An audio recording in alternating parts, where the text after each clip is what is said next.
This lesson will introduce you to using a text editor in the shell to create and modify files. You will need to have some knowledge on how to use the shell and be able to log into your Future Systems account via SSH. Please see the appropriate lessons on how to do this.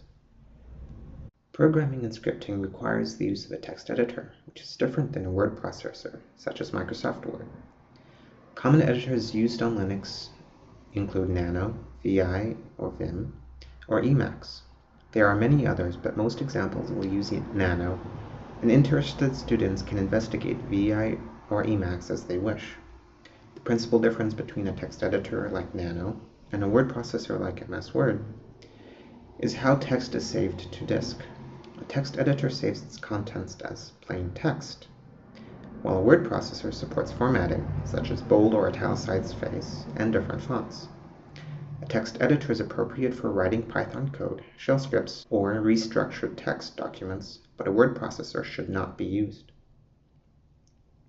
When we say Nano is a text editor, we really do mean text. It can only work with plain character data, not tables, images, or any other human-friendly medium.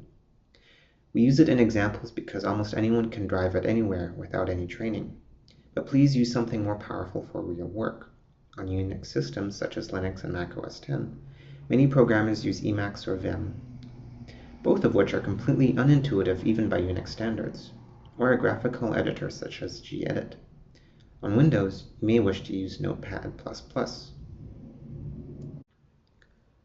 To follow along, please log into your account on Future Systems via SSH.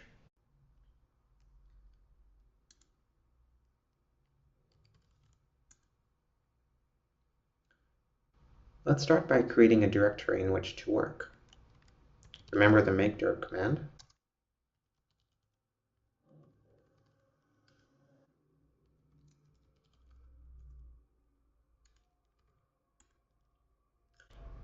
Printing the list of directory contents with ls shows that this is empty. Let us open a file to write some text.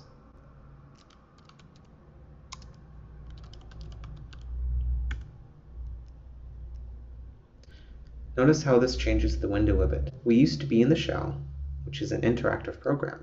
We are now presented with a text editor, which is another interactive program. Interaction with the editor is also done with a keyboard, though the commands are different than in the shell. Each editor will have its own different interface. In the case of Nano, the available commands are shown in the bottom. The format for Nano commands is character, then description. This caret represents the control key. The next character is the character to press, such as X, O, G, and so forth.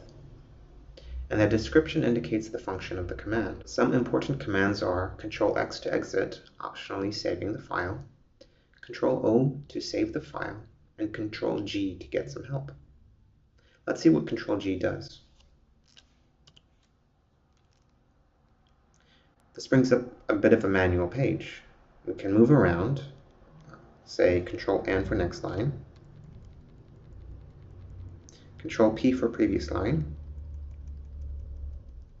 Control V for the next page, Control Y for the previous page, and so forth. We'll hit Control X to exit this help interface. If you're not sure what to do in Nano or how to drive it, look to the bottom for the available commands. We'll start by writing some text.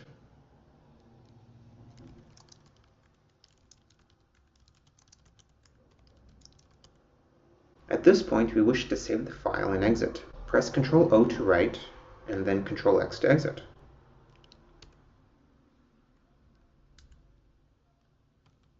We can run ls again and see that the file now exists. We can print the contents to screen using the cat command.